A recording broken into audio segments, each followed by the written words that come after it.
আসসালামু আলাইকুম। আমরা দেখবেন মুসলমানের ভাবমূর্তি মুসলমান কিভাবে নষ্ট করে।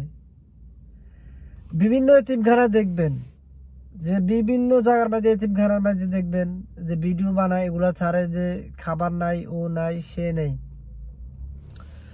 তখন আমাদের কিছু বিদেশি ভাইরা কিছু সহযোগিতা করে, অনুদান করে। তো আমার কাছে তাদের কাছে এই প্রশ্নটা, যারা ভিডিওটা ছাড়ে, ভিডিওটা বানাচ্ছে, ওই এলাকার ওই মহল্লার লোক কি বড় লোক কি নাই? ওই সমাজে কি লোক নাই? কয়জন হিন্দু লোক দেখছেন?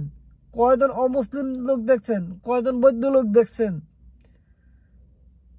যে এরকম আমাদের মতো এই ভিডিও বানায় ওদের এগুলা উড়াইয়া ধরছে, যে খাইতে পায় না, ও খাইতে পায় না, এগুলো ধরছে কয়জনে?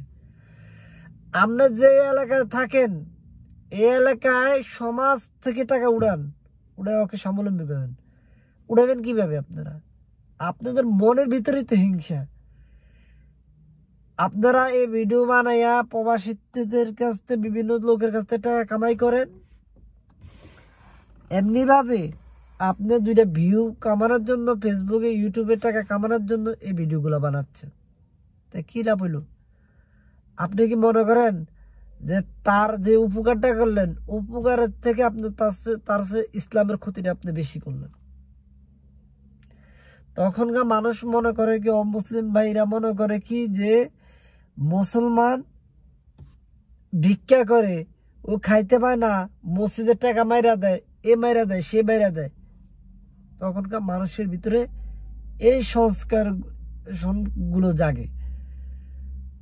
তাইলে আপনার এলাকার ভিতরে যে বড় লোক আছে তাদের কাছে বলেন, কি দরকার এই মুসলমানের এগুলা সামাজিক যোগাযোগ মাধ্যম কন্টেন্ট গুলা বানায়া ছড়াইবেন যে এতিমখানা খাইতে পাচ্ছে না, পান্তা ভাত দিয়া খায়, ও ভাই কে আপনারা উড়ে ধরলেন কি লিগা? আপনার পার্শ্ববর্তী লোকের টাকা উড়ে ওই মাদ্রাসা ডেভেলপ করেন। এগুলা করবেন না। কিভাবে মুসলমানকে হেয় প্রতিবন্ধী করা যায় সেই ভিডিওগুলো বানাবেন। সেই ভিডিওগুলো বানায় মানুষের মাঝে ছড়াবেন। আর কিছু মানুষ অমুসলিম ভাইরা মনে করবে কি, যে মুসলমানের ভিতরে কি অবস্থা দেখো। ঠিক আছে, খাইতে পায় না, আমাদের সাথে ভাব লাগাইতে হয়। এগুলোর থেকে বিরত থাকেন।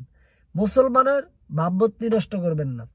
কিছু দুষ্ট কন্টেন্ট ক্রিয়েটর আছে, এগুলো আপনারা বিরত থাকেন। অসামাজিক কন্টেন্ট বানাবেন না। যে কন্টেন্ট বানালে মুসলমানের ভাবমূর্তি নষ্ট হবে, সে কন্টেন্ট বানাবেন না। তাকে যা বুঝাইবেন। আর যদি সে গরিব থাকে, তার পাশে যায় দাঁড়াবেন। ঠিক আছে, বরিশালের লোক আপনার কাছে দাঁড়াবে না। আর বরিশালের লোকের কাছে আপনার তা উপস্থাপন করার দরকার নাই। তো আপনার এলাকা বহুত বড়শালী প্রভাবশালী লোক আছে, ওগুলার কাছে যা বানান কন্টেন্ট গুলা। সারপোকার মতো কন্টেন্ট ক্রিয়েটর বাইরে গেছে। ওই যে বলছে তো, কিয়ামতের আগে এগুলা ঘটবে। যোগ্য লোক বিচার পাবে না, অযোগ্য লোক চেয়ার দখল করে বসে থাকবে। আমাদের এই খেসালতের কারণে আমরা পরিবর্তন হইতে হবে।